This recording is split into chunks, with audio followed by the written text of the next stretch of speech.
Bonjour à tous. Alors je sais, ce chapitre on l'a déjà fait avec la plupart des classes, mais pour garder une espèce de cohérence dans ce que je vais raconter, je recommence depuis le début du chapitre. Ça vous fera des révisions et puis au moins on commencera un petit peu doucement. Donc chapitre 4, les êtres vivants se nourrissent, les besoins nutritifs des animaux. Alors on avait vu avant que pour être un être vivant il fallait trois choses, il fallait se reproduire, il fallait grandir et il fallait se nourrir. On a déjà démontré qu'on se reproduisait, on a déjà démontré qu'on se nourrissait, qu'on se reproduisait. Il nous reste donc à montrer que qu'on se nourrit. Alors pour ça, on a fait une activité sur la nutrition chez le poisson. Donc on avait 5 espèces de poissons.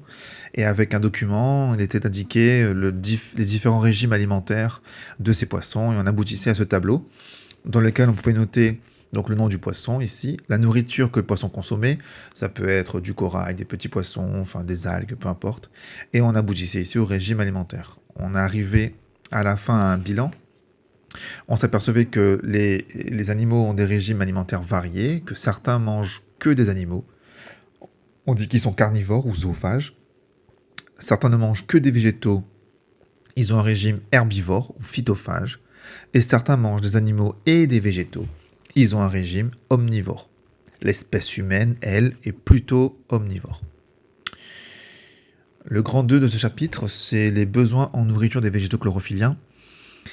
Et là, vous allez laisser de la place dans votre cahier, vous avez déjà laissé de la place dans votre cahier, car on doit reprendre les expériences que nous avons réalisées en AP au niveau de la germination des graines.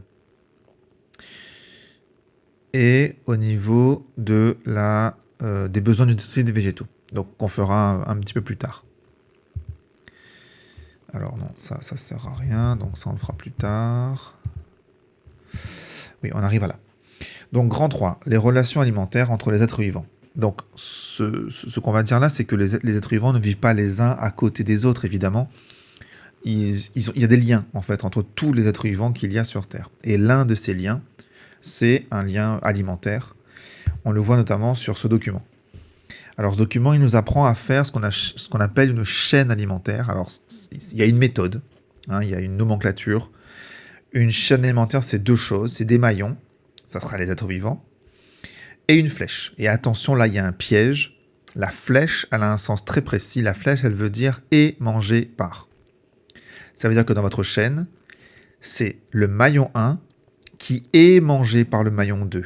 Et moi, je sais que très souvent, je pense à l'inverse. Dans ma tête, c'est comme si la flèche allait manger, alors que c'est l'inverse. C'est lui qui est mangé par lui. Donc si on doit réaliser une chaîne alimentaire à partir du document que vous avez devant vous, d'ailleurs vous pouvez le faire, vous mettez la vidéo en pause et vous me réalisez les chaînes alimentaires qui sont représentées sur ce document.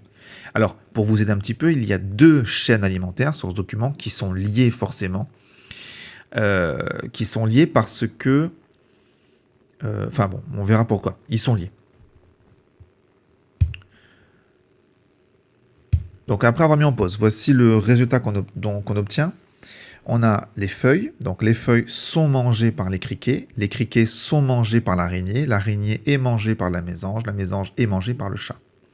Et la deuxième chaîne alimentaire que nous avions, c'était les fruits, qui sont mangés par les bulots, qui est mangé par la pie-grièche. Et là où je vous avais dit tout à l'heure que les deux chaînes étaient liées, c'est que la pie-grièche étant un oiseau, elle sera elle aussi mangée par le chat.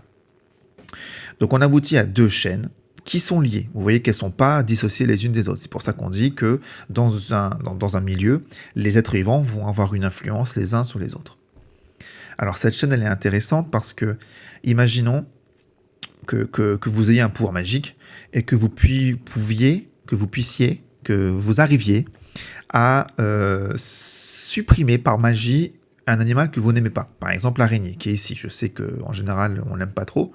Et si je fais un sondage, je suis certain que c'est elle qui passe la première. Donc l'araignée qui est là, on va la supprimer. D'accord ? Donc imaginez, on fait une grande croix sur l'araignée. Alors qu'est-ce qui va se passer si je fais ça ? Alors si je fais ça, vous allez me dire, oui, mais si l'araignée disparaît, la mésange ne peut plus se nourrir. Donc la mésange va elle aussi disparaître. Donc effectivement, la mésange va disparaître. Mais en même temps, si l'araignée disparaît, les criquets qui sont là, qui eux étaient mangés par l'araignée, ces criquets n'ont plus de prédateurs. Donc eux, qu'est-ce qu'ils vont faire ? Ils vont augmenter. On va avoir de plus en plus de criquets sur la planète. Mais si j'ai de plus en plus de criquets sur la planète, les criquets vont manger de plus en plus de feuilles, donc les feuilles vont disparaître.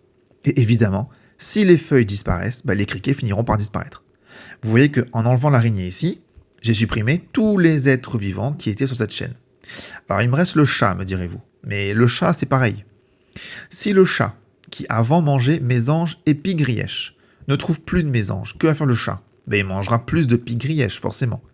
Si le chat mange plus de pie grièche, la pie grièche va disparaître. Mais si les mésanges et les pies disparaissent, le chat disparaît. Continuons. Si la pie disparaît, qu'est-ce qui va se passer? Le mulot, qui lui était mangé par la pie, va augmenter. Et si le mulot augmente, les fruits vont disparaître, puisque le mulot va manger de plus en plus de fruits. Mais si les fruits disparaissent, les mulots vont disparaître. Vous voyez qu'en enlevant l'araignée de notre chaîne alimentaire, tous les êtres vivants de la chaîne alimentaire ont disparu. En fait, tous les êtres vivants présents dans le milieu vont disparaître. Et dans l'environnement, il se passe un petit peu la même chose. Alors là, c'est très caricatural, il n'y a que 2 chaînes, les relations sont très simples, c'est qu'une seule flèche. Dans le milieu, en réalité, c'est des chaînes qui sont beaucoup plus complexes.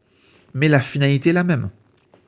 Si on s'amuse à supprimer une espèce, même celle qui nous semble la plus insignifiante, même celle qui nous fait peur, même celle qu'on n'aime pas, même celle qui est vilaine, si on supprime une espèce de ces chaînes alimentaires, on va déséquilibrer les chaînes. Et si ces chaînes n'ont pas assez d'éléments pour pouvoir se rééquilibrer, les êtres vivants vont disparaître les uns après les autres.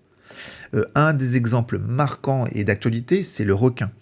À La Réunion, on a eu une campagne où on voulait supprimer les requins du lagon parce que les requins mangeaient les hommes, etc. C'était louable, évidemment. Sauf que le requin a sa place dans la chaîne alimentaire, tout comme l'araignée avait sa place dans la chaîne alimentaire. Et si on supprime tous les requins de la chaîne alimentaire, c'est toute la chaîne alimentaire qui est déséquilibrée. Et du coup, c'est tout l'écosystème qui sera menacé. Donc, même si on n'aime pas les bestioles, même si on n'aime pas certains animaux, on est quand même obligé de les protéger. Il y a quand même une exception à ça. Ce sont tous les êtres vivants nuisibles. Et quand je dis nuisibles, c'est souvent des êtres vivants qui sont affiliés à l'activité humaine. Ça veut dire quoi? Ça veut dire, imaginez les cafards. Les cafards, ils arrivent à prospérer, ils arrivent à vivre en grosse quantité parce que l'homme existe. Les rats, pourquoi les rats sont en si grande quantité sur Terre? C'est parce que l'homme les transporte, parce que l'homme les nourrit, même sans le vouloir, parce que l'homme fait des abris pour eux. En fait, c'est parce que l'homme existe que tous ces animaux nuisibles arrivent à se prospérer et à se multiplier. Ces animaux-là sont une exception. Et cela, effectivement, il faut que l'homme joue son rôle de régulateur. Donc il faut qu'on régule les populations de rats, il faut qu'on régule les autres nuisibles, moustiques, araignées, etc. Parce que si l'homme ne régule pas, comme l'homme est en grande quantité sur Terre, on va avoir une augmentation importante de ces nuisibles qui vont donc, de fait, eux aussi, déséquilibrer les chaînes alimentaires. Donc il faut que l'homme contrôle un petit peu ces populations qui sont là un petit peu à cause de lui. Autre remarque. Sur cette chaîne alimentaire, on voit que au début de la chaîne, donc ici, là, sur les premières positions, nous avons systématiquement des végétaux. Feuilles et fruits, ce sont 2 végétaux. Alors pourquoi? C'est facile. Pour être ici, pour être le premier de la chaîne, il ne faut pas manger d'autres êtres vivants. Parce que si la feuille avait mangé un être vivant, j'en aurais eu un ici, évidemment. Ça veut dire que l'être vivant qui est là ne peut pas consommer d'autres êtres vivants. Et les seuls êtres vivants capables de faire ça, ce sont les végétaux. Parce que les végétaux ne se nourrissent pas d'êtres vivants, ne se nourrissent pas de matière organique, mais se nourrissent de la matière minérale. Donc ce qu'on avait vu au tout début de l'année, dans l'environnement, on a du minéral et du vivant. Et le minéral, c'est pas du vivant. D'accord? Donc les feuilles qui sont là, qui elles sont bien vivantes, se nourrissent de quelque chose de minéral, notamment du soleil, de l'eau, etc. Pareil pour le fruit. Le criquet, lui, non, lui il va pas se nourrir du soleil, lui il se nourrit pas de minéral, lui il se nourrit pleinement de quelque chose d'organique, quelque chose de biologique, quelque chose de vivant. C'est pour ça qu'on dit que les végétaux sont des producteurs primaires. Alors, on a vu que les végétaux étaient des producteurs de matière végétale chez les végétaux et animale chez les animaux. Mais on va rajouter maintenant que les végétaux sont des producteurs primaires de matière parce que c'est les premiers de la chaîne à produire cette matière. Alors que les animaux qui sont ici, eux seront des producteurs secondaires de matière, forcément, puisqu'ils arrivent juste après les végétaux. Ce qui me permet de faire un bilan. Donc les végétaux chlorophylliens, alors chlorophylliens ça veut dire vert, mais on l'a déjà vu, hein, sont des producteurs primaires. Donc ici, les mots manquants, c'est producteurs primaires, car ils n'utilisent pas de matière organique. Les animaux, pour produire la matière, se nourrissent de matière minérale et de matière organique, minérale parce qu'on boit de l'eau évidemment, provenant d'autres êtres vivants. Ce sont des producteurs secondaires, donc sur ces pointillés, il manque les mots producteurs secondaires.